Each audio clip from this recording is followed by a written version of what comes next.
Hello and welcome to another fine episode of DKGWELP. I am your host, Brandon Cooper, also known as King Kaz around the interweb places. I am joined, as I always am, by the man himself, Brian Curley. Hello. I'm joined by the lady from the flyover state. I'm not Megan. Megan. Whoa. This is the first time you've ever paused for us to do something. Every other time you've just glommed right over it. Kaz is like, hey, I'm joined by Curley, Petey, Rave, and Megan. And so I always try to jump in. It's the first time he's paused for us. And I had nothing ready to say. And kind of a special guest this week. Not really, but friend of the show, friend of the group, a DKG crewer himself, Petey Rave from rebelli.net. My mommy says I'm special. This week, we have our first, what I'm trying to get to be an ad, but we have our first ad, which is dicksbymail.com. Spend $15 and you can send dicks anonymously to your friends and family. They're gummy dicks. They're not real dicks, so calm down. By mail. Dicksbymail.com. So a real ad read, but a fake ad read. Gifts? Yeah, they're gummy dicks. Yeah. They're little gummy nubs. Like this only means something to me because of the joke of a bag of dicks. And it is legitimately a bag of dicks. I mean, so now you can send someone a bag of dicks and be like, I sent you a bag of dicks to choke on. So please, to choke a bag of dicks that I sent you. Okay. You could also maybe order these for like a bachelor party. How many bachelor parties do you plan to have dicks at? A bachelorette party? There you go. Hey, if you're that dude that shows up to the dude's bachelor party and you've decorated the whole wall with dicks and dick lollipops. What if it's a gay dick party? Well, I mean, I was thinking more of like if he came to my bachelor party. Gay marriage is being legalized left and right. Megan, I'm from America. And we can hear, I don't like when two penises holding matrimonies. Do the penises have to kiss at a gay wedding? All the men have to kiss. But no, this is a new show, episode 4 of DKGWELP. You know a show about nothing. Shit with 4 nerdy drunk kids. Nah, I am drunk. We've been drinking for about an hour before this show started because Kaz got the time wrong. I was gonna say I'm not drunk, but I'm pretty fucking. Yeah, you can see what Kaz's drunk is when he's like got an old timey car crank that's on his mind of jokes, and you can see him just turning that crank, and he's getting ready for it, and then it's like stalls, and he's like, oh no, not gonna. It's like you can see him walk up to like the engine. It's like. No.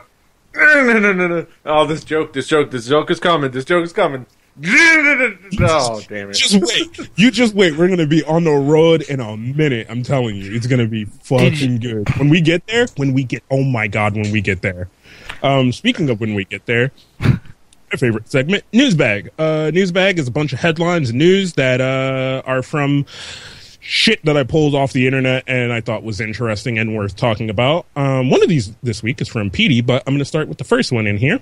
New Jersey legislator. New Jersey lesbians who sponsored the anti-swatting bill get swatted themselves. So, explain. A poor New Jersey legislator who was taking steps for this bill that was going to try to bring more repercussions. It's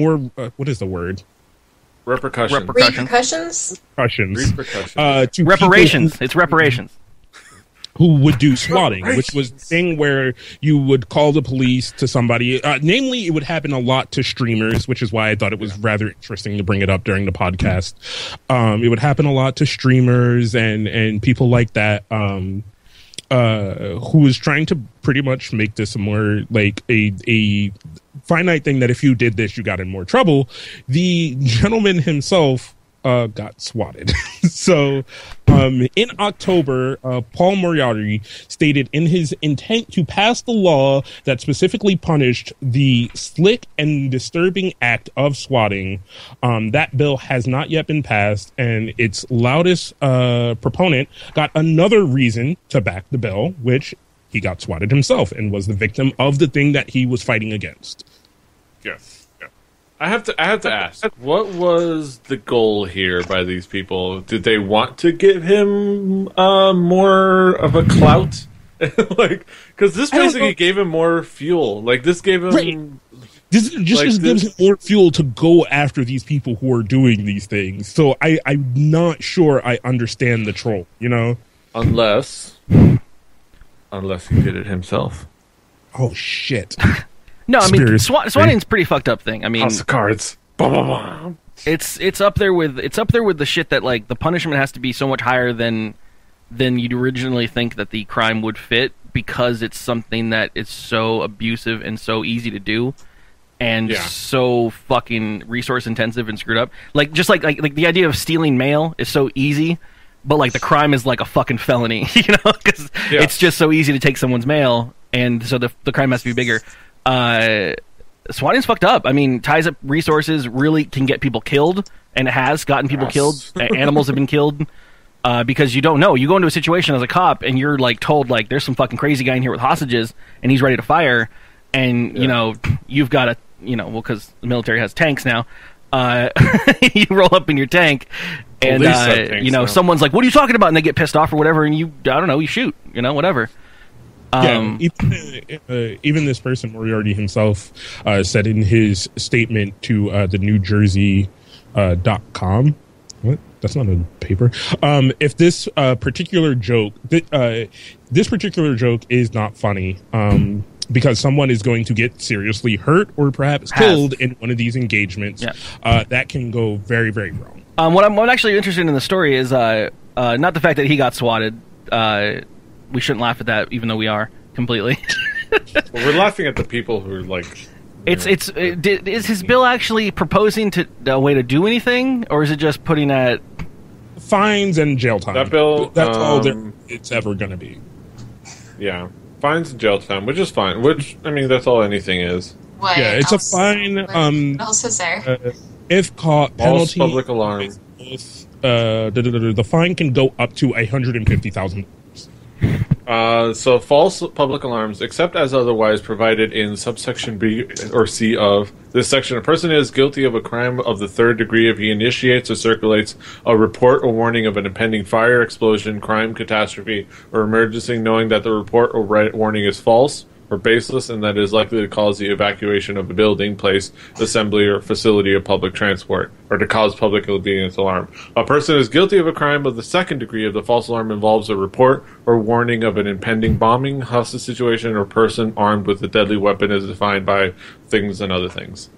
So it's like, you know, it's the they're kind of wording it specifically like the internet version of calling, you know, saying screaming fire at a theater, and things like that, and kind of just putting that in the law and I guess amending current things.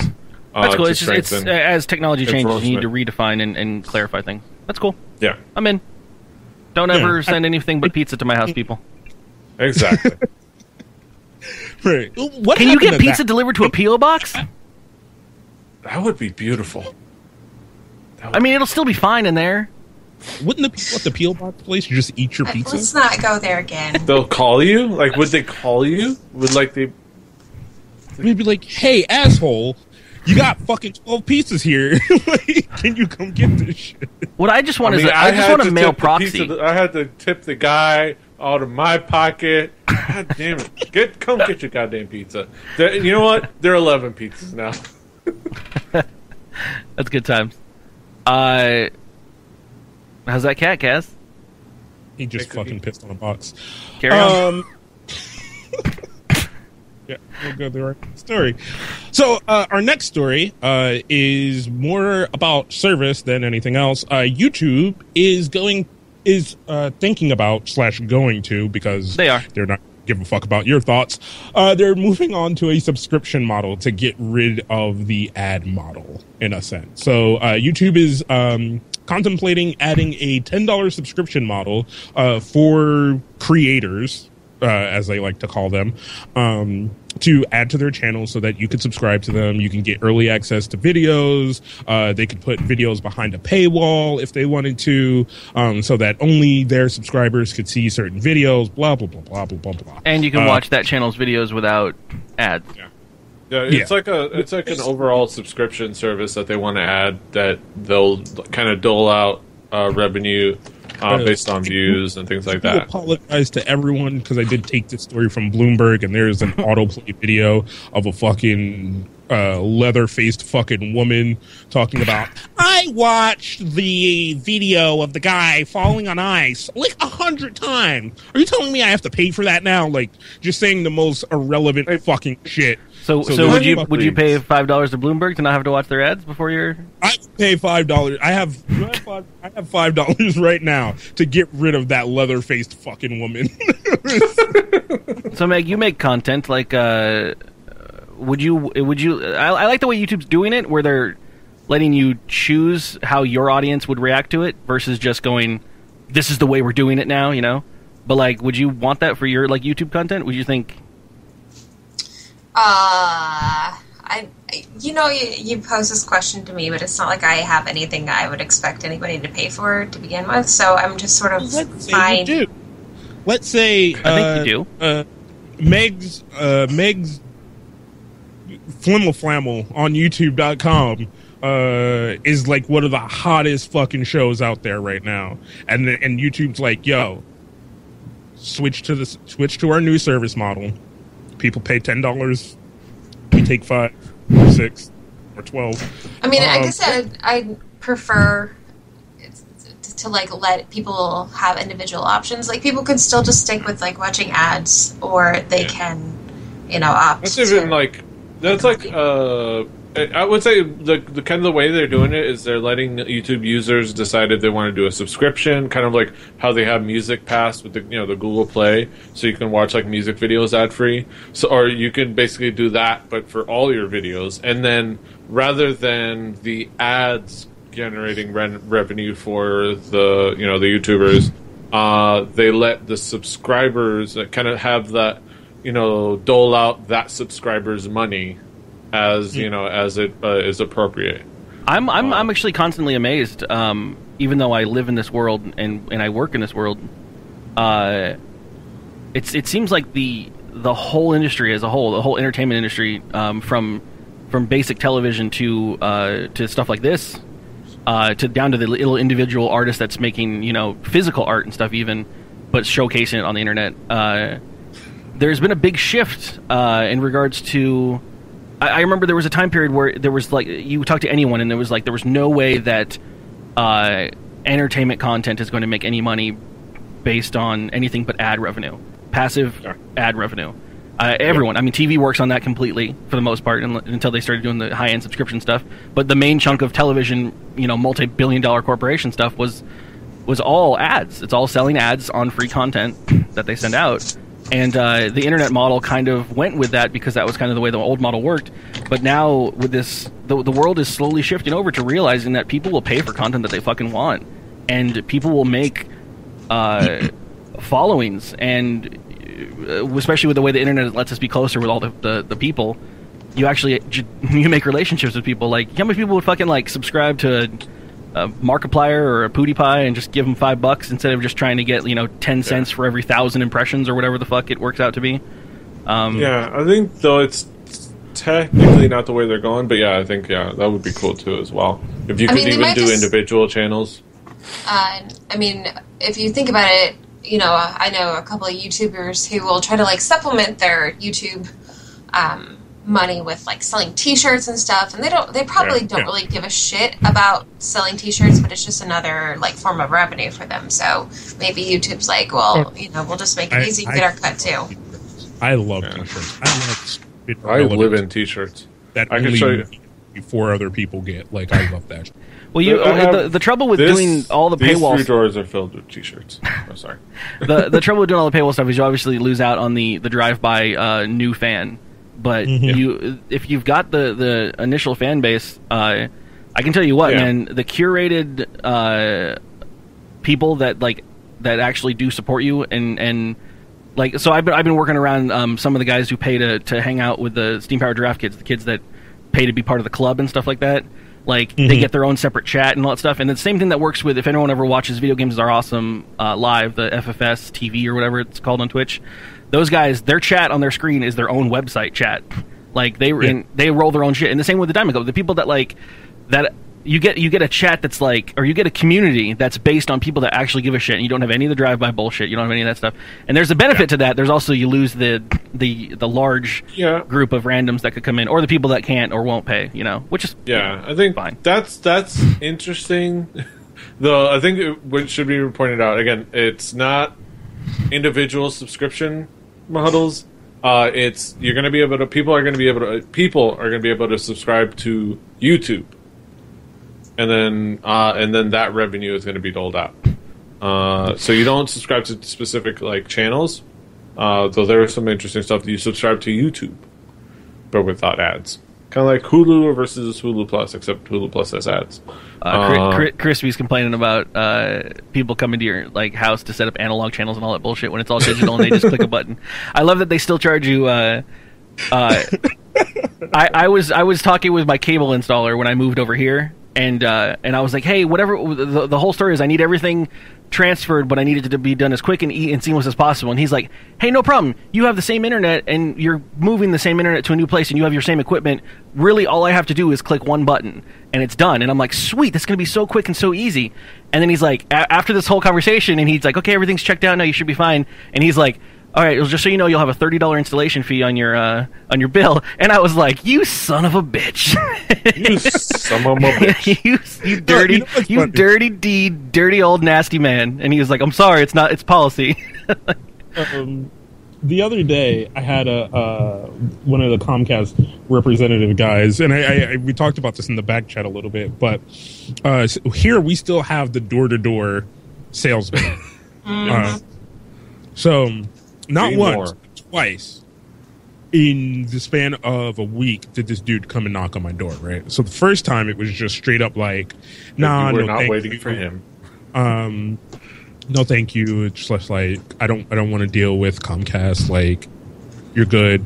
Thanks. He was like, all right, hey, we could, and I was like, it's all right, bro. I know you're doing your job, but it's all good. I'm going to hit you next time you come here. Right. He walks away that time or whatever, right? So he comes back again. I open the door and I'm like, really? like, are you back? Did you forget something? Have I been here? And he hit me with the, have I been here before? I don't know why I didn't make a note. Like, bitch. You know you've been here before. So I went, you know what? I'm going to humor this motherfucker and then just let him know that there's no way his service can work for me, right? So we're having the conversation. I'm like, well, here's the thing. I need more up than I need down, bro. So, unless you're going to offer me some crazy fucking up, there's nothing I could fucking do for you. This all sounds like a porno. Up and down. You need up and down. You need I'm surprised he didn't call the cops. No, so he goes, oh, why would you need so much up or whatever? And I'm like, because I do podcasts and YouTube videos. So I need to be able to upload things, and I need it to not take a week like it does now.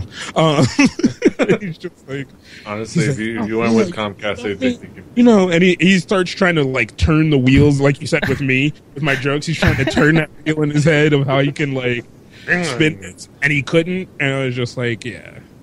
He should have said, well, you wouldn't need to entertain yourself with making YouTube shows if you had an amazing download package. You could watch Netflix.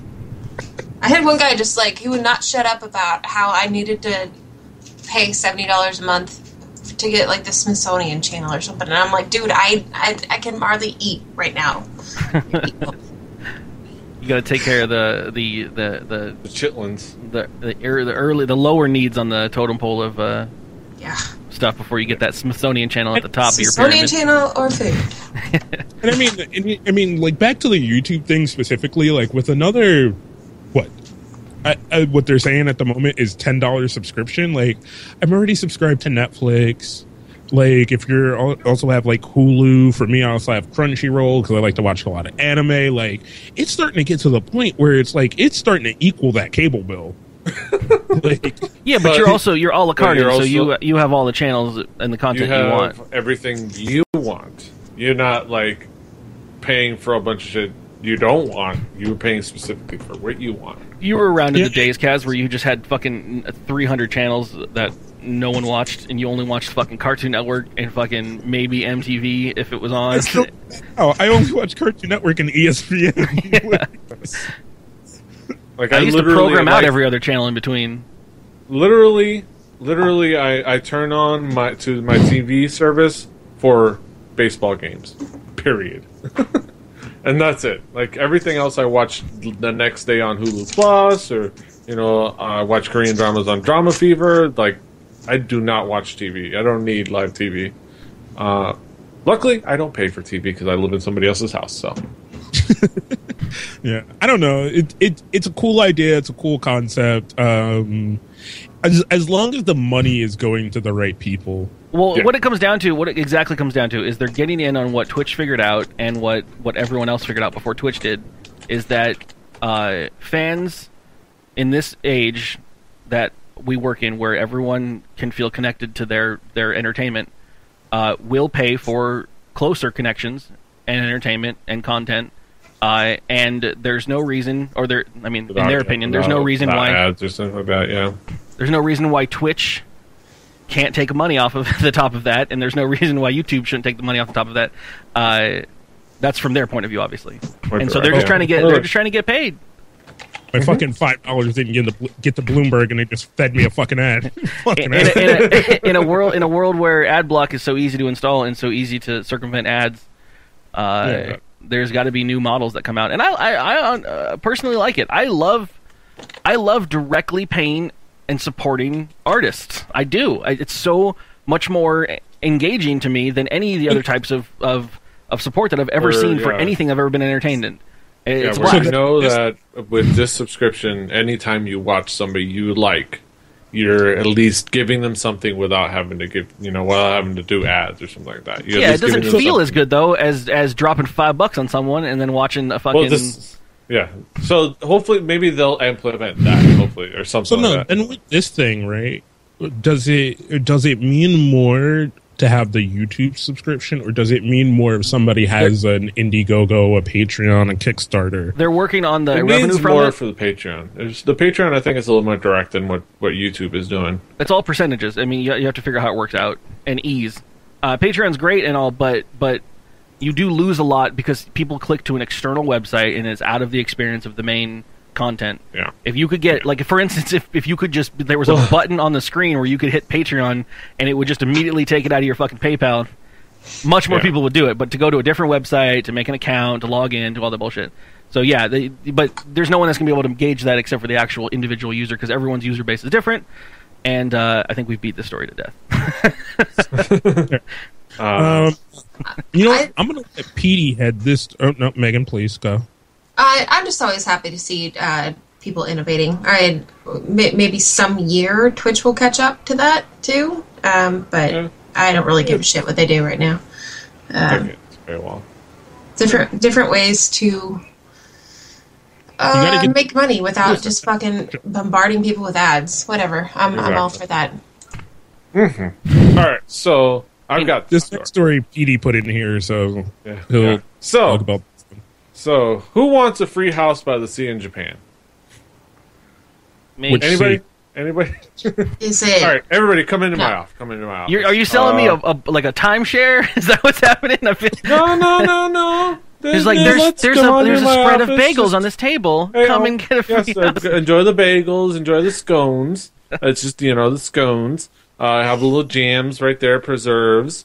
That one's blueberry. I've got boysenberry. Enjoy the scones. I've got fresh coffee. Go ahead and enjoy the coffee.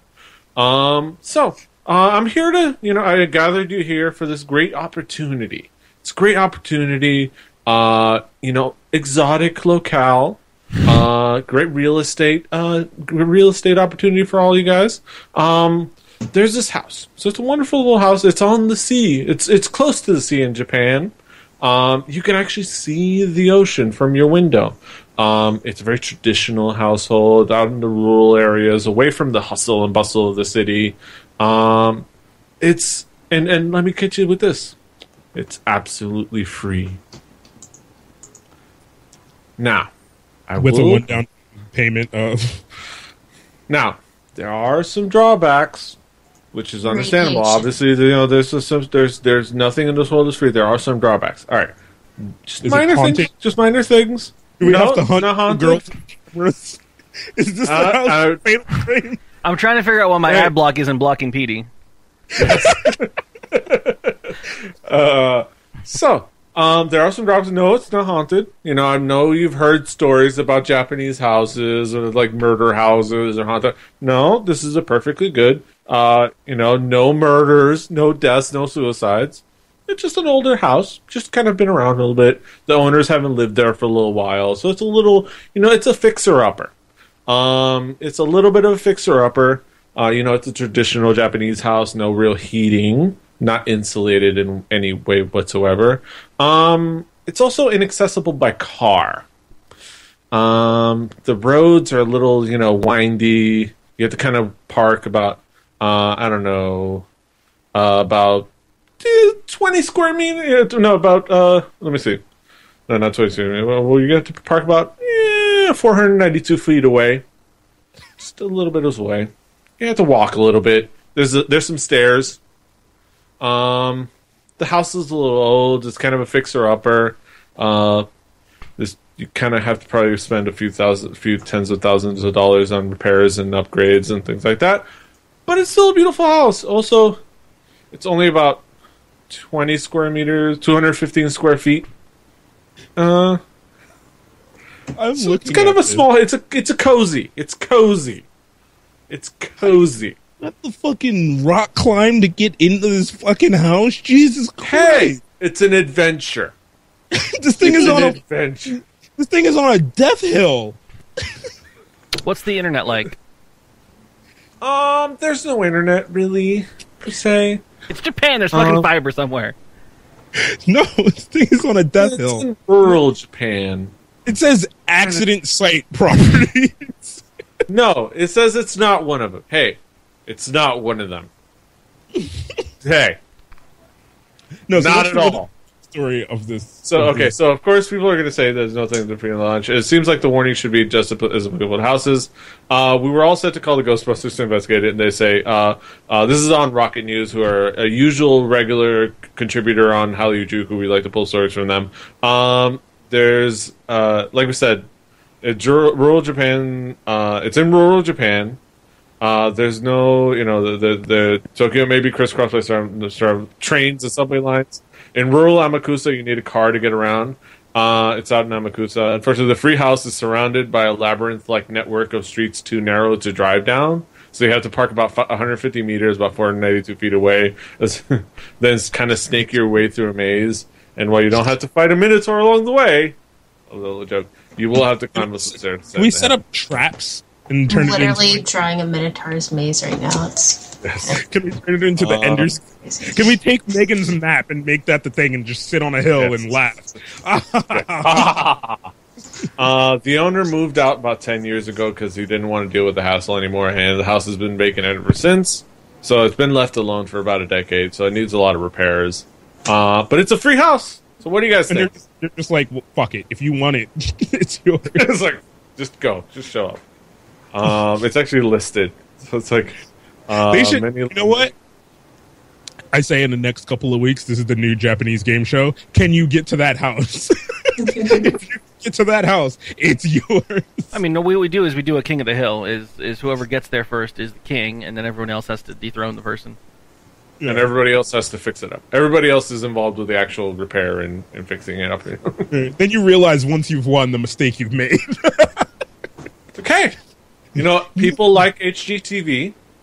People like flipping houses. Flipping houses has been all the rage in the past, decade or so. Just leave all his shit too, because there's a TV, there's fucking got a desk and an armoire. At some point, you just like, you know what? I'll just buy all new shit. Just like, and think about it. It's Japan. He doesn't have a bed. Like he doesn't have to bring a bed. He just left all his shit there. It's like, I'll get new cutlery. I'll get a new TV. Screw it. Just leaving. Now, what is this? What's the source of this? It's on Rocket News. Okay, gotcha. Rocket News 4. Well, where did they pull it from? A listing. Okay. It's gonna be a real estate listing. Okay. On Amakusa, from realtor Amakusa Life. You know what I want is, before this, I want the realtor who's like, this got dropped on their desk, and they tried to show this house a few times. They're like, all right, we're gonna drive up to here. No, we get out now. I hope you have on comfortable shoes. Is it that one? No, we're going up there. Like, we're not there yet, but you'll see. It's a lovely, lovely house. Like, trust me. They're like, you know what? I'm gonna stop you right here. I'm gonna go back to the car. like, fuck this shit, bro. All right, so our last story is a very Twitch specific story. This is over on The Verge. If you know somebody at The Verge, you'll tell them what's up, because they make some awesome like product videos, and I'm like, what up? But no. Old Spice marketing. So this was before the Old Spice thing happened. The Old Spice thing is actually, I think it's still currently going on. I'm not sure. I haven't checked back. But Old Spice this weekend did a live stream over on twitch.tv. They did this awesome live stream where a guy was going to be out in the woods, and you were going to get to control what happened. And you don't know what kind of danger was going to happen. You don't know, like, it could have been, there could have been bears. There could have been all kind of shit. But there's a bear right there. What? Oh, shit. And that is an Old Spice bear. I do want to say, I do not speak on the behalf of Old Spice, but the bear does. So damn, now my ad block is not working on Kaz. Integrity right there that I have to let you know that I am reporting the true news, whereas anything the bear says is on behalf of Old Spice. But no, I watched a bit of this thing. It was really silly. It was very produced. It was very just. I don't know. They got a lot of people to watch. Other than that, I didn't really know how to feel about it. It was also kind of really bad because there was like an echo by one of the fucking like announcers for the longest time that just bothered me. Yes. And I just could not watch it for very long. I don't know if anybody else on the panel watched it. I know some of the other DKG kids did. Yeah, I watched probably like 2 or 3 hours of it. So okay, Megan, you are the most experience with it. Okay, this is my time. What was this? This Is your like, time to shine, Megan? Give me the breakdown of the 2 hours of this that you watched. Well, it started off promising. It was, right when the initial novelty set in, and I had some good laughs. Basically, it's like Twitch chat just gave commands, and some random person would pick out the commands, and that would be relayed to Nature Man, and he'd have to do it. So it'd be like take on the Pokemon stuff, right? The Twitch plays Pokemon stuff. Yeah. I don't know. I can't confirm that. So I wasn't going to make any claims I couldn't back up. But so it would start out like, find a pine cone, and then find a pine cone, and be like, ask the pine cone to marry you, and he'd be like, pine cone, will you marry me? And so, there would be kind of these ongoing storylines. Eventually, they got divorced. I think he might have killed his ex-pinecone wife, that kind of stuff. And it was fun until they started introducing, like, other characters. I personally just didn't find it fun after they introduced, like, characters that were, like, bad actors. And then it seemed like the person picking which commands he had to do got lazy because it was just like, eat dirt. Eat dirt. Eat some more dirt. Eat some more dirt. I want to think that it like at some point, like, production staff switches out because it was a very long live stream. Yeah. Yeah. So the guy who's picking things is like really working. Like, okay, that's a good one. All right, that's a great one. And then it was like Tom, and it was like, hey, who's our nature man? Oh, Bill. Yeah, that fucking asshole. Yeah, eat dirt, Bill. Eat dirt, you little. What with my wife? You slept with my wife last year at the Christmas party. Fucking eat dirt. Eat more fucking dirt. Fuck the dirt now, Bill. Fuck the fucking dirt. So I think it was very entertaining, but it was not. It was such a good premise, and they kind of dropped the ball at a couple spots. I think letting whoever came up with the idea, it was brilliant, but they created a crew of lesser brilliance, and it kind of dragged it down. In my opinion. It's no these are now diamonds guy. It's not up at that quality level yet. I don't know what that is. The Old Spice, amazingly beautiful black dude. Yeah. That was their old. I don't think their old ad campaign. I don't watch ads ever. Okay. Well, it was part of cultural lexicon. It was actually. Look away! These are now diamonds. That was great. Isaiah Washington. I think all I really have to say about it is, it was perfectly targeted. No, Twitch, Isaiah Mustafa. Last year, Twitch lost its damn collective mind over someone making a robot application that pulled Twitch chat and used it to control an emulator that played Game Boy. And they did that. They basically played through the entirety of Pokemon Blue or Red or whatever the fuck it was. And as cool as it sounds at first, it obviously is just the character walking into a wall for 3 hours. Going around circles. What ended up being what I learned, and I actually only learned this from watching someone's YouTube video that was strictly focused on Pokemon, and he spent the entire weekend or the week or whatever it took to finish the game in that chat all the time. And I guess what the big draw from it was all the stories that get created on the side of that. Like you were talking about, like, oh, he married a pine cone or blah blah blah, and like then had to divorce it. The lore that gets created in the chat that talks about what's really happening, even though the show is itself boring, the mystified lore that comes out of it can be kind of more entertaining at the end of it. Creating a narrative out of chaos, basically. Yeah. And so I said this earlier. I think I wish. I really wish Old Spice was a better product, because their advertising team is fucking spot on when they come out with cool stuff. They actually know, like, for them to be as a big fucking corporate, been around for fucking over many decades, company, to be able to be aware of something as a phenomenon as Twitch plays Pokemon, and then be able to pitch to the CEOs and the board to do a fucking obviously cost money thing, which could have really backfired in the face of their stuff, and get it to be approved and happen. It makes me want to like their product. Just wish the fucking product was good. That's all. Yeah, I will tell you, as a person that works in retail, Old Spice smells like fucking chode. Like, it smells like week old fucking chode. Yes. That's what it smells like. It was a good bit, though, I gotta say.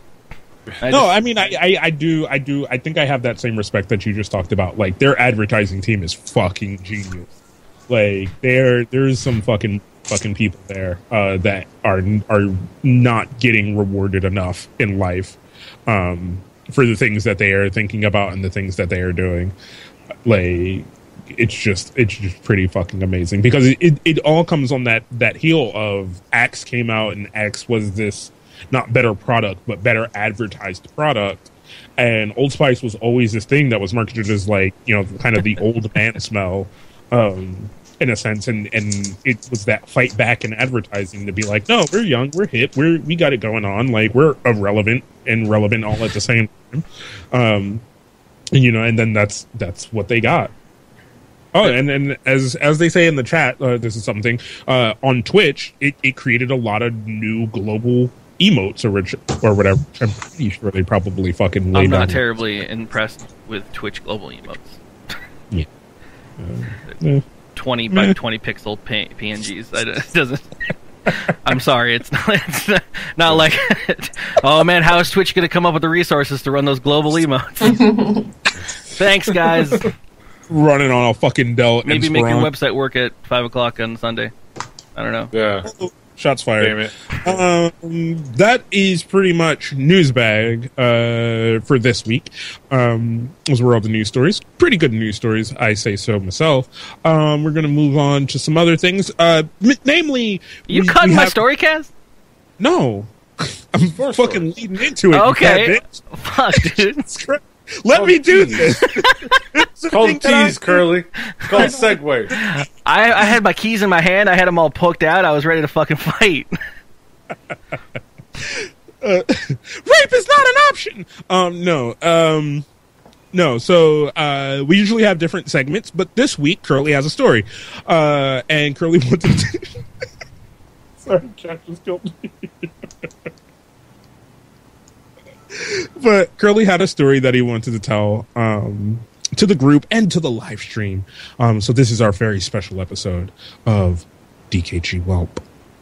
It's just a news story. Why does it have to have its own segment? Jesus Christ. It's not that good.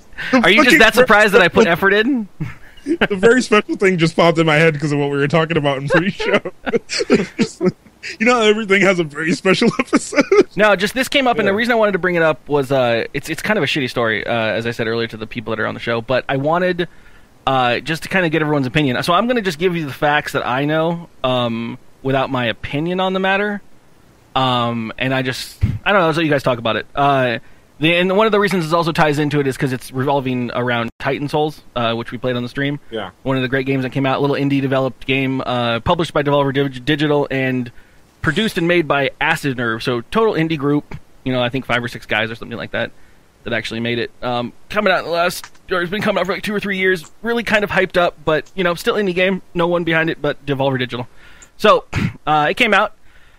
It was a glorious game, and all that stuff. I only found out of this because it was after I had streamed it and after I had did everything for the stream regarding it, and I had kind of wanted to play it on my own and do some of the hard modes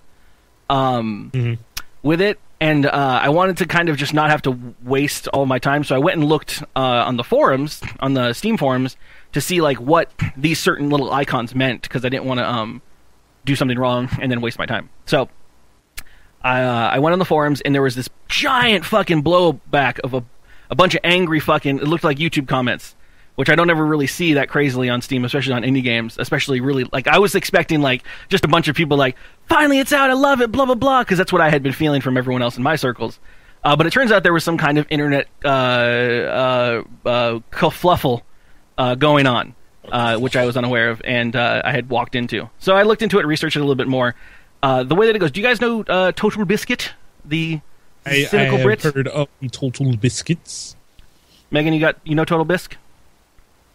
Biscuit. I see your mouth moving, but I don't hear your noise. Iskina. Yeah, I know it is, yeah. Okay, cool. It doesn't matter if you know him or not. I just wondered about your audio was dead. Petey, Total Bisc, cynical Brit. Total Biscuits. He talks much like this, but with a British accent. Total Biscuit. I know the name, but I'm not familiar. Whatever.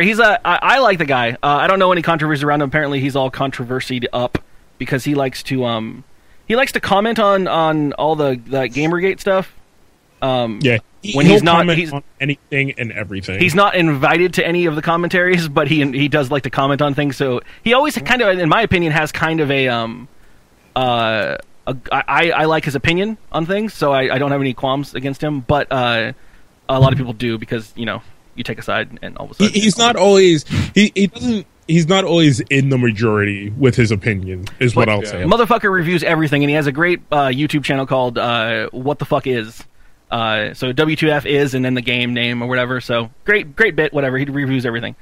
Apparently, the way that this had gone down is Titan Souls was pretty hyped up, so everyone was kind of expecting everyone to review it, and Total Biscuit himself was going to review the game. And he had put out a tweet about a day or two before the game came out, which said, I can probably follow it. He says, Titan Souls is absolutely not for me. The idea of a boss rush game where the only progression is unlocking more bosses does not appeal. That was it. As far as what he said later, he was going to review the game still, obviously. It's just criticism. He's a critic.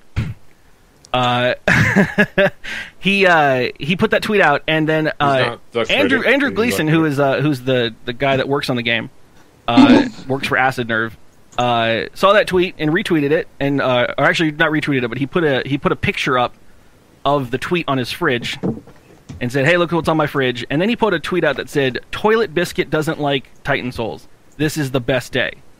And then kind of started a shitstorm. So that went out, and so that doesn't seem like that bad, right? I mean, I don't know, like Toilet Biscuit, whatever. I'm not interjecting my opinion, and I'm just giving you the way it is. Biscuits. So he said that. After that, Total Biscuit puts out a SoundCloud clip, just an audio clip. Pretty long. Is that like a urinal cake? Pretty long, saying, "I'm sorry, Titan Souls developers and my fans. I can no longer cover this game from a journalistic standpoint. I can't do a review for it. I was given Steam keys for it so that I could review it, but I can no longer do it because of this guy's actions." He says his tweet, no matter how much he wants to or not, is going to affect the way that he feels about the game when he does the review, and he doesn't want to have that ruin his journalistic integrity. Right. Before I let you guys go with that, he also went on for a good 5 more minutes, just kind of just being a dick about it. It's just sound. He is very much kind of an asshole, yeah. But he is a very honest asshole. So he was super upfront and honest about that, but then the rest of it was just like, so good on you guys, and just kind of reprimanding them for their actions. But so whatever. What happened after that though is the crew of social activist indie developer gamer world people jumped in and made it a much bigger deal than it needed to be. Because they are unfulfilled in life. And there became sides and warfare, and then you come full circle to where I found it on Steam, where there was just a giant flame war on the forums page, back and forth going, "I'm with Total Biscuit, and he can do whatever he wants," and then other people are going, "How dare he hates women," and blah, blah, blah, and all the other stuff that goes along with that. So, I just wanted your guys' opinion, because you guys have worked in all of this media. You've made content, you've covered content. What is your opinion? If someone talks shit directly to you as a not necessarily, I mean, depends on the level of talking shit, but whatever, you can talk about that. If someone talks shit about you, do you still cover something? Do you chastise them? Would you feel comfortable covering it? I don't know. Anything you want to go along with that? It's up to the person. It depends. If somebody just goes straight for 4th grade toilet face butthole, I have better things to spend my time on. I would say, okay, so I would say I would understand why Toilet Biscuit was reticent to review the why Total Biscuit was reticent to review the game and things like that, and why he was had reservations of covering the game. I would say the extra, I don't know how you categorize it, the extra 5 minutes of reprimanding him probably was a little bit much. But this is all, Kaz and I, we cover K-pop, so this is all we call them netizens. We cover all that, and when you talk about fandoms and they talk about sides, it's all the same. It's you get worked up over little bull crap, and where really the answer is, hey, on this side, hey, that was probably not a nice thing. All right, cool, I understand that. You have to understand from my point of view, his thing was kind of an affront to me. It's okay, cool. Have a conversation. There's a middle ground. It's it's God forbid you say that guy was a little bit too much. That guy was being a little bit immature. Let's all agree to disagree. There's a question directly for you, Petey, from JVZ. He says, "Is there any promotion you've ever been attacked for on Fanny Pack?" Which is your show? Not yet. Not yet. But honestly, if let's say theoretically, we kind of criticize the promotion. Say CZW noticed that we said something about them, and talk shit about our podcast. He'd be like, honestly, I'd be like, okay, that's your opinion. about our show. We're gonna give as honest a review as we can. But we're not gonna let your Would you feel like it would change your opinion of covering future stuff from someone that outwardly directly targeted your commentary? The thing is, you can't. I think the thing is that I wouldn't let it affect me. Well, I don't know. I can't say. I would try not to let it affect me emotionally, and try not to be reactionary about it. But I can't speak for Total Biscuit on how he manages how he manages that compartmentalization. If you can compartmentalize those things and say, all right, yes, this person is doing things over here and yelling at me, but I'm still just gonna and even the key thing is I'm still gonna give him his props on where he give him credit for the things he deserves credit on, and talk about his product objectively and be able to talk about the pros and the cons. And I can't 100% say that I would definitely be able to compartmentalize that, but I would think I'd like to believe that I would be able to. But at the same time, I understand if because people are people, and that's what it seems. We're human beings. We have kind of that emotional drive. I can't speak for Total Biscuit and his ability to compartmentalize those things. So my thing would be a certain way, or at least ideally would be a certain way. But at the same time, I understand if Total Biscuit says, I'm kind of worked up. I'm a little bit emotional about this thing. This kind of hit me back in a certain way that doesn't let me do my job the right way. So I'm going to kind of step back and avoid this certain situation. Now, the extracurriculars you can debate on. The extracurricular stuff of being, I haven't seen what he said. I haven't seen any of if there was extracurricular stuff where he decided to also scold them. May have been feeling some of the, may have been feeling the fire a little bit. What are you feeling, You in your feelings? Why you in your feelings? Get out your feelings. What are you feeling, Meg?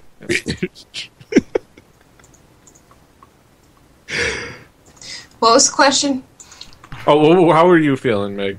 It was just about the integrity stuff. And do you ever not cover something because you have a personal connection to it? I don't have time for giving everybody their fair due of time. Fuck that. There's other people who aren't a pain in the ass. Well, I think for you, I would watch your content because I want your personal opinion on it, whether that's biased or not. That's why I'm watching you. And if I felt I had something productive to say, then yeah. But if I was just going to be ha, suck my dick. There's also, souls. I don't know if you get that feeling yet, but because it's for us, all the stuff that we do, when I cover a game, I'm not. There's a little bit of me that's I'm giving the I want to imagine that I'm giving the studio a little bit of a bump of some kind of sales or whatever. Yeah. But I'm such small time that it doesn't matter. But if you were in a bigger situation, would you bring that into account? You might have something funny that you want to say, but if you really, really are not on board with the company's thing that they're doing, would you still cover it, even though you know that even you covering it in a joking way that makes fun of it, you're going to still push dollars their way, kind of thing? Oh, there's been plenty of things, I avoid talking about because I don't want to give it any kind of publicity, so... Yeah. I think that's what Total Biscuit was trying to do in the first place, but he couldn't stop himself. He wanted to say he was recusing himself from the coverage, but at the same time, he made it so much bigger. Yeah. And the thing is, he wanted to recuse himself, but then he didn't recuse himself. He didn't quite understand what recusing yourself is.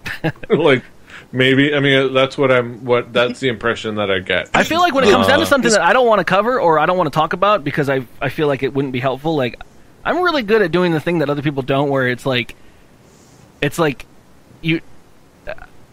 you just don't talk about it. You don't have to tell people you're not talking about it. Yeah. Just shut the fuck up and go away. That being said, at the kind of towards the end of the season 4 of Fanny Pack, I was looking at a list of and communicating with DJM on a list of possible promotions to talk about, and we did kind of like set aside CZW just because like we had only a certain amount of episodes that we wanted to do, so CZW kind of did get set by the wayside. Not that they ever noticed that we covered them or anything. So, I mean, but you have had promotions notice that you cover them. You have garnered some. Yeah, usually it's positive. Yeah, usually it's like, hey, they're talking about us. Like Senpai notices. So I mean, Senpai. And for me myself, like being probably the worst of the fair of the people sitting here, like I tend to be a troll. Like I will say that we in season 5, and kind of teasing a little bit of season 5, we are going to cover a proper Hood Slam event among a proper fanny pack episode about Hood Slam, and DJM has already voiced his reservations on Hood Slam, so the chances are, and I'm not going to speak for him, chances are he might have some criticisms on some level about that promotions, and they're going to notice. They definitely notice when people talk about Hood Slam. So we're going to have to see if we just are able to just speak honestly, knowing that they're going to notice that we talk about them. But we don't know yet. That's the thing. We don't know yet. We can't speak. It's hard to speak hypotheticals. That's the thing. There's the other side when you have we can't speak for Total Biscuit. That's basically when you have Phil Fish literally finding every small medium and then yelling about them. I think it's you stay as honest as you possibly can, and I think what he was trying to do in keeping his honesty was to say, you know what, I'm kind of getting into a position with these people where it's a bad back and forth, and I feel like my review of their product would be affected by that, is what he meant to say. But I think he got in his emotions, and it kind of affected him, So, and I mean, I'm a person, I don't let my emotions affect me in these kind of things. If I'm going to review something, if I'm going to talk about something, if I just think something shitty, it's shitty. And then later on, if I'm like, fuck, I was wrong, then I'll say I was wrong, and I'll say why I was wrong. And you're wrong. I'm wrong. You're wrong, You're bro. wrong for that. You're wrong for that, bruh. All right, I'm going to try to get through this last thing quick so May can have commentary on these things. Trailer talk. It's movie season. Trailer talk. Whoop, whoop, whoop, whoop. Movies is coming out. And I kind of picked 3 of the ones that I thought we could talk about the most. So there's the Batman Superman Dawn of Justice trailer, Star Wars The Force Awakens trailer, and the Terminator Genesis trailer. Does the Terminator Genesis trailer have Turbo Drive or Mega Drive or whatever the hell? The Terminator trailer does have is a shit ton of fucking spoilers in it, though. Yeah. They pretty much give away every plot turn that's gonna happen in that movie. So I'm trying to figure out what's the point of going to see that movie now. But first, Batman vs Superman. Batman vs Superman. I'm gonna take a step back because I am the mark for this movie. This is once again my mark it out, bro. Can either of them actually win? Why are they fighting? All right, so if you want to kind of go into I'm sorry, I need a pair of glasses. Let me push these up into my eyes. In a series of comic books called The World's Greatest, where Batman and Superman first meet, it is in this point where Superman is being looked at as a martyr, as this person who's he's too powerful, he's too strong, he's too whatever. And in their inception of meeting, Batman is this guy who does things his way. He will hang a guy off a building if he needs to. He'll beat the shit out of people, and Superman's kind of like, hey, don't do that, truth and justice, and Batman punches him in the face. But it all leads into this alien invasion. Spoiler if you haven't read the comic books. It all leads into this alien invasion, which then leads to Batman and Superman making the Justice League. And Superman is an alien invasion, though. Yeah, he is. Hey, he's a good alien. Did he ever get his green card? He's like Marco Rubio. Superman is like Marco Rubio. Was adopted, so kind of. He came in the right way. Yeah. Doing the good things. Ow, the alcohol is catching up to me. The other trailer that was in here that I thought would probably garner more talk, especially from Curley, was the Star Wars trailer. Ooh. And this is the second trailer from the first kind of full trailer where we got to see real character work, real story insights and mark out moments for Star Wars fans. Straight up. Oh. This is also a question in our mailbag section as well about this trailer. Yes. Yeah, we're going to let Meg go. She has children to take care of and potty train. Terminator looks awesome. That's all I got. Yeah. Bye, Meg. Batman, Superman one. Wait, why are we talking about movies? Is it? Well, because these are the hottest nerd trailers on the market right now. I don't know. The Batman, Superman one just has too many strikes for me already. Like Ben Affleck. Plus, I don't like Superman to begin with. So. Which one's Ben Affleck playing? Oh, Bill Meeks is going to hate this episode. I don't care what Bill Meeks likes. I'm quoting. There you go. All right, I love you all. Goodbye. Thank you so much for being here. I didn't say much, but whatever. I'll not say much anything. You were the best. Bye. Say bye. As our viewership drops because Megan left and Curley figures out fixes. It'll take a second. No, all right. So I figured this one Curley would talk to more. Are you excited for Star Wars, Curley? I was gonna let you keep talking. Go ahead. I am fucking excited for fucking Star Wars. I am excited for this new Star Wars. I have my reservations because I was also excited for something called Episode 1 of the Star Wars thing, and fucking Ewan McGregor and fucking Liam Neeson let me fucking down because they talked about fucking trade deadlines and shit like that, like it was a fucking football thing. But no, this new trailer and this new movies directed by somebody who has shown to do awesome things. It's going to be directed by J.J. Abrams, who directed the Star Trek. He directed both of them, didn't he? Yeah. Or did he only direct one? No, he directed both of them. Okay. And I like those, and I'm not the biggest Star Trek fan in the world, but I did enjoy those two movies. So yeah.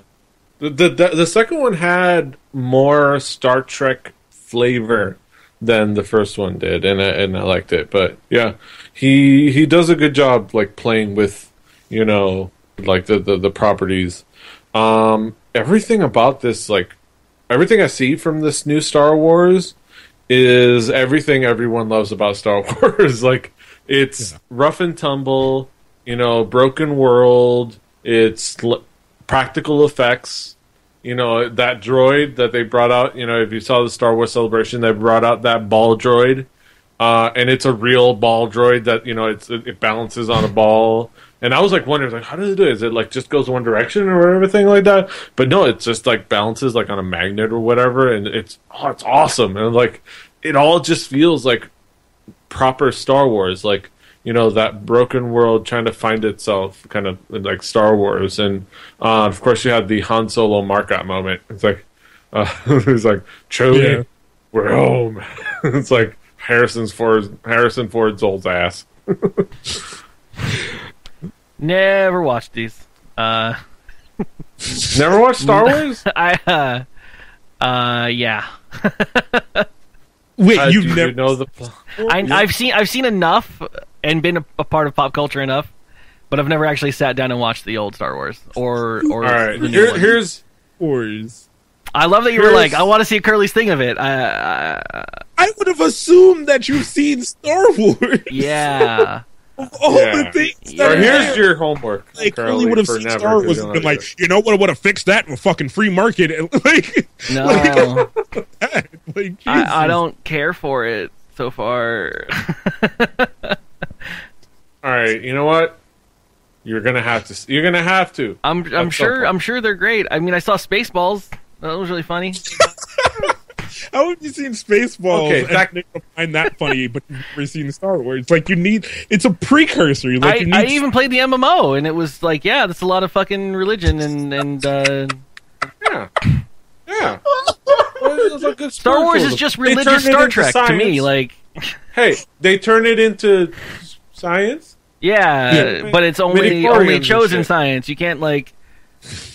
There's out of all their technology, there's no way to fucking put metachlorians in fucking other people. Hey, can you give yourself venom glands? What? Yes. No.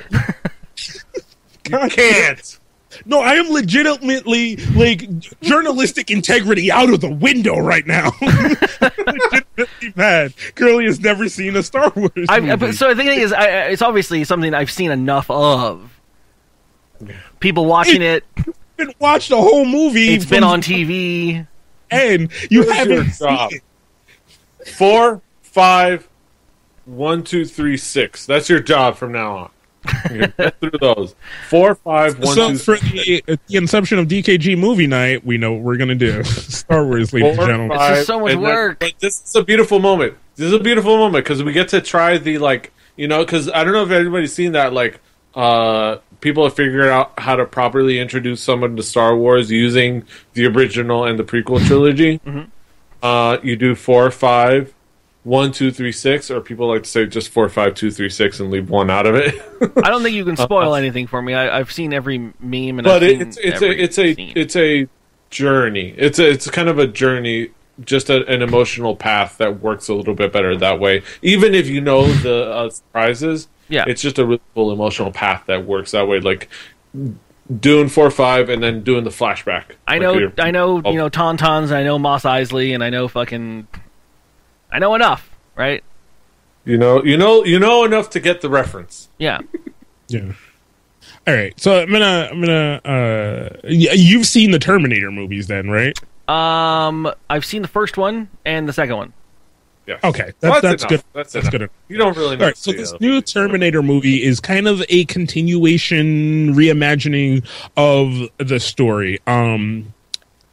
I feel like they gave away their movie in this trailer, which has kind of been the talk of the internet. So I barely saw the trailer. And by the way, spoiler alert, everybody! If you haven't seen the trailer, I'm gonna make Kaz say all of it. Go ahead and describe the trailer and describe the points that you're talking about specifically, because you've talked about it and Scott Johnson has talked about it. Yeah. And then that's kind of where I thought about it. Was like I was listening to the morning stream and TMS as it is called. You can find that over in iTunes. And they were talking about that. We have audience to give them. And I was just like, I don't think they really gave away the movie. So I went and looked at it, and unlike Scott, I don't give a fuck. In this trailer, not only do they let you know that Arnold is back as the Terminator in the movie, they let you know that John Connor is the bad guy.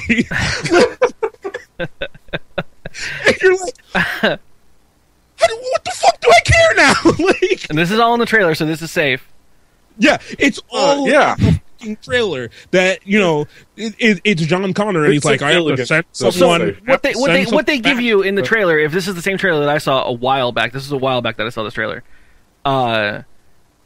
It was there's a new trailer. It just came out recently. Well, what they gave me in the one that I saw, and maybe it was leaked or something, but it was the scene that you always wanted, which is in the future when they're sending John Connor's dad back in time.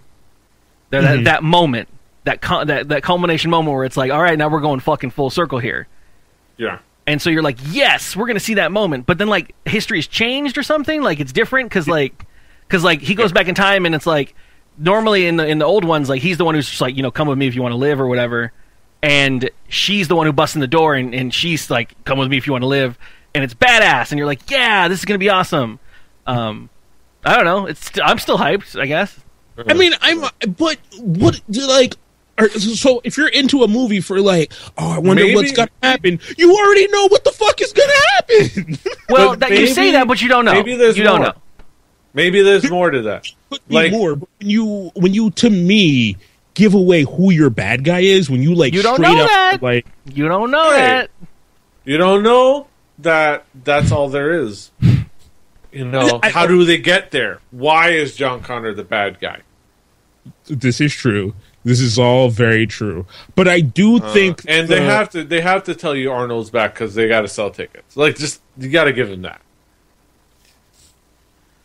They got, I don't know. Like, the Arnold's back thing. I can give you in a trailer. You go, hey, Arnold's back. Well, you're going to see that Arnold, getting credits for it and stuff way before they have to show it. He will do literally nothing, but he'll be in there. Because then they just superimpose his head on things, or someone else, or something. He'll have moments where he suspiciously is not close up when he's doing complicated things. Because we've all seen Schwarzenegger's body these days. It's not as hot anymore. He's got the old man titties. Yeah, he's got a. That motherfucker need a bra. No, he doesn't. He's got the used popped water balloon titties. GHG gut. He's like. Yeah. He's got them Ric Flair titties. Too much fucking campaigning, not enough fucking lifting weights. Like, somebody needs to show him that meme of, do you lift, bro? Somebody needs to teach him to cycle properly. Swing low, sweet chariots. Yo, swing. Chris Hemsworth and Chris Evans. Chris Hemsworth, the Hemsworth and Evans could teach him how to, cycle properly. The Rock, maybe. Hopefully he'll hook him up. Yeah. No, I mean supplements. Yeah, no. I'm not gonna talk about needing to work out because I spent a lot of time sitting in this chair that you see me in. Fucking I'm about 8 months. Yeah, I don't think anybody left on this panel has enough room to talk about somebody needing to work out. But yeah, Arnold, you didn't do enough in your life to look good for yourself.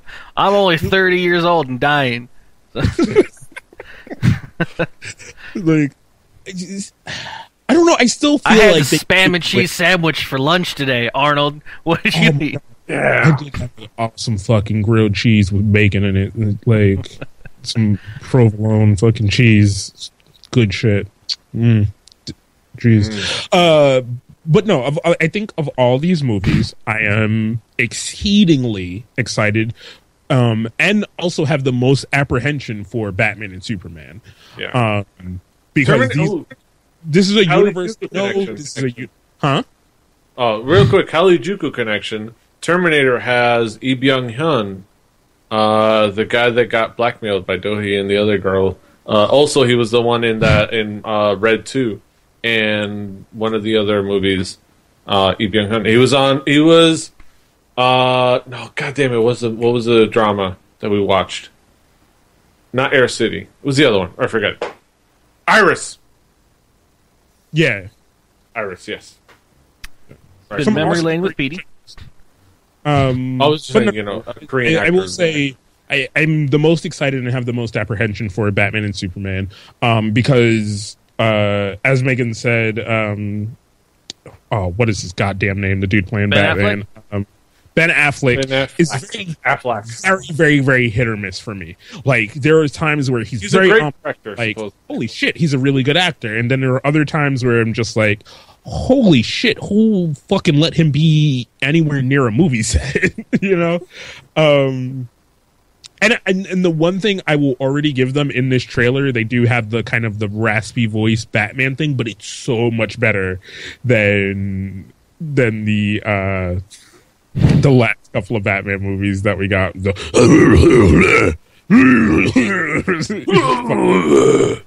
Yeah. Where's Harvey? Where's Harvey? That's all I know of Batman. Yeah. Jesus Christ. One day I'll explain the Batman to you.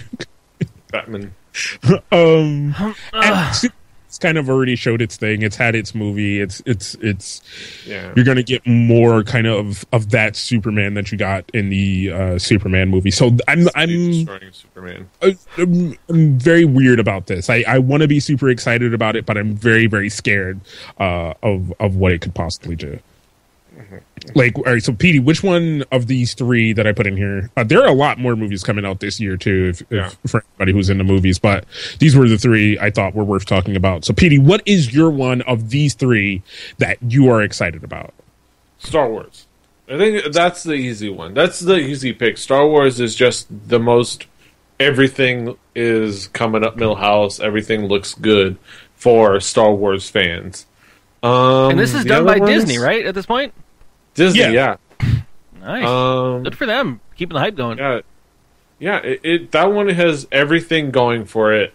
Then again, I feel like I don't know. Obviously, I'm not allowed to talk about Star Wars, but I always feel like Star Wars. If this new movie was coming out produced by ISIS, I think fucking people would Star Wars fans would still be like, well, let's see if it's good. It's gonna be good. We'll try it out. People will try it out, but people are not. But people would still be complaining about the teaser and the trailer and nitpicking little things. And people are probably nitpicking little things here and there about this trailer. But not according to my Twitter feed. According to my Twitter feed, there was 1 million people going, "We're home, Chewie." Yeah. And I don't get the reference, but there's always some. I'm just saying, there's always somebody. There's black people in it. Yeah, that's the thing. They're like, there's a black dude in it that's prominent. He's going to be one of the main characters, and not in Lando style, but like actual proper main character representation. But it's just got everything going right. Superman, Batman, cool, I guess. Whatever. Terminator, it's Terminator. I haven't been excited about Terminator ever, really. Personally, I'm just like, okay, cool. I had that one movie where the one kid that went on to become one of the shitty sequel Crows. That one kid that did that cover of People Are Strange or whatever. I don't know what Doors song he covered.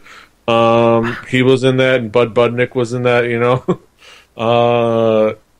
But that movie was fun, cool. I didn't know it was supposed to be a lore and a world that we're supposed to be super excited about, but apparently it is. Oh, can I give an honorable mention to a movie that I'm also excited about? Just plain out fucking excited about? I am excited about the Mad Max movie. I am fucking excited about this Mad Max movie. I don't fucking feel like I'm so out of the loop with movies, man. I don't know anything about what's out, what's coming out. Ever since I started streaming, I haven't been to a movie. I haven't seen a movie in a year. Don't worry. Well, the trailer talk will come back around. There will be more trailer talk. This will be a recurring segment, not every week, but every so often there will be trailer talk, and we'll catch Curley up on the last 20 years. I need you guys to keep me informed. But no, there's also a not a reimagining, but a retelling of Mad Max coming out, starring Tom Hardy, who played Bane in the last couple of Batman movies, and is just an amazing fucking actor. And I fucking have always thoughts in this Max. Seriously, yeah, I have that sound effect. I can't reach for the soundboard. I always love the Mad Max series, which originally starred Mel Gibson, who's gone batshit fucking crazy in the last few years. But hopefully that doesn't happen to Hardy, because he's a proper, awesome British man. But no, proper. He's proper. Like it looks freaking awesome. And Crispy is in the chat saying that it looks like a Zack Snyder pile of CGI crap. How dare you? The movie looks amazing. I'm going to tell you, there has to be a lot of practical effects, because the original Mad Max had a lot of practical effects. But I diverge. Curly, if you had known about movies in the past 20 years and you were going to be excited for one of the three of these movies, which one would you be excited for? Terminator, and only, because I always think of Dragon Ball with the whole Trunks Cell Saga, Bulma shit. It's so heavily influenced by Terminator. It's glorious. So I kind of want to see how it translates nowadays. Yeah, I don't know. I have some apprehensions about Terminator, but it's a time travel movie. It's hard to get into them. Yeah, I think. But I think this is my real thing is this is the first time they're really going to get nitty gritty with the actual time travel shit. Mm-hmm. And I am a fucking fan of when time travel movies do at least a bit of it. Like, I love Doctor Who because they treat time travel, when they actually get into it and don't just wave their hands, they treat it respectfully, and it's interesting to me. Have you ever watched a movie called Primer? It's one of my favorite fucking movies of all time. That's the one I was trying to think of. That was the movie. I was like, oh, what's that movie? If you ever want to see time travel done right, and you want your mind blown, and you want a movie that you're going to have to watch about 13 times to get, it's a fantastic movie. It's called Primer. Yeah, you can actually... I'll mark the point where everyone's mind will be blown while they're watching it. Do you make people watch it and you stare at them? Oh yeah, no, I do. We used to have it running at on the TV, like you know how like retail outlets have like TVs with movies on them. I used to put it on all the movie TVs or on the TVs around the place, and it's great because with coworkers, they're just getting glimpses constantly, and then they'll get like their attention like taken for a bit, and then they'll get like 10 minutes, and then they'll lose their attention, and eventually they're just like, "The fuck is going on?" Like I don't understand anymore. They stop working. Somebody's like, "Excuse me, can you help me in a plan?" Bitch, please, hold on. I'm watching this. Do you not see how good this is? You know what? I mean, this is completely off topic, but still on topic of movies. I was at a bar the other day, and everyone was talking, and on a TV they had a baseball movie that I lost my mind in. It was the Jackie Robinson's movie, the 42 or 42, whatever. yeah. That was actually really fucking good. I watched the majority of it while I was at the bar. Jackie Robinson's story is a fascinating story. The more they embellish. But we're almost at 2 hours of a podcast here, guys. So yes. All right, we're gonna. Do you want to save mailbag for next week since we never really get that much mail, anyways? Yeah. Unless there's something really super poignant in there, let's save it for something related to today. We can just lightning around these. Hold on. There is a watch that you can wear that charges your gadgets while you jerk off. It's just an accelerometer thingy. I don't jerk off. You got 5 seconds each. Thoughts, go. I don't jerk off that much. Yeah, I don't. I know a lot of people do jerk off a lot, so that would be a great Christmas present for them. But for me, myself, there are a lot of times where the thought of jerking off is too much for me that I end up just not jerking off. Is that a trigger for you? It is a trigger for me. I'm not going to have to write a Tumblr post about it. There's that. There is boop. Quickly answer these questions. If you were a dragon, what color would your scales be, and what would your element be? What would your what be? Your color and your element if you were a dragon. Green. Fire. Green and white ancestry. Green, fire. What did you guys think about the Star Wars trailer? We did that already. And why wasn't Curley on the first episode of fucking Game Show? Basically busy, goddammit. Yeah, it was an alpha. We wanted to just kind of test it, roll it out, see how it is. The kind of inception of having all these other shows is that the fact that Curley doesn't have to be on every other show. Curley's main job is to do the live stream each week, and we're just kind of creating content as friends together to kind of round things out and have more things there. But this is a great segue to mention that we do now have a DrunkKidsGaming show. It is a show in which we take a bunch of games, turn them into our own things, produced by the one great T2T2, was originally written by me, but we have hired a writer. You can submit questions if you think you want, and you want to put them on the show, and you will get credit for them. Yeah, if you want to do that, tweet me, tweet T2. We'll work on having a proper place to submit ideas for topics and questions and other kinds of things that you would like to see. We mean T2T2 will work on it. Yeah. I still do work on that show. But yeah, no, you can tweet those to dkgs@dkgtv.com or questions at dkgtv.com. I hate that word. I legitimately hate the word butt sex. I went through this with somebody the other day. It is the stupidest fucking term in the world. It's like saying, "Oh, we're gonna have vagina intercourse." Like, fuck that shit. That's how I say it. I say, "Are you down for a little vaginal intercourse today?" Jesus fucking Christ. Ugh. All right. But no, thank you to everyone who has come out and watched the live show. If you are listening to this in the post show on iTunes or any of those other things, thank you as well. If you would like, please tweet it out, tell your friends, get more people to come listen to the show. If you cannot join us live every week, that is perfectly fine, because it will be in a place for you to listen to very soon. Tonight, tomorrow. We'll propagate by tomorrow. A consistent post date. It'll be up on iTunes tomorrow. We'll tweet about it, and you'll follow it and subscribe. Link, other than that, you can follow all the content that we create here at DKG. You can follow the live stream itself over at twitch.tv/DrunkKidsGaming. You can follow Petey over at Petey Rave on Twitter or at Rebelli TV for all the things that he works on. YouTube, Rebelli Twitch. TV on Twitch. Yeah, Yep. YouTube.com/RebelliTV, Twitch.tv/RebelliTV. I'll be streaming and stuff soon. Yep. More. All the great podcasts that Petey works on, even the one I work on with him myself, Fanny Pack, the Record Breakers, which is an awesome podcast. Everybody should go to listen to the Record Breakers. And as well as Haliajuku, which is the podcast me and Petey do. Said Curley shit. You can check out all my things at about.me/KingCast for anything that you want to hear from me. Maybe more YouTube shit in the future. But this has been dkgWELP. And thank you for listening. Boing, boing.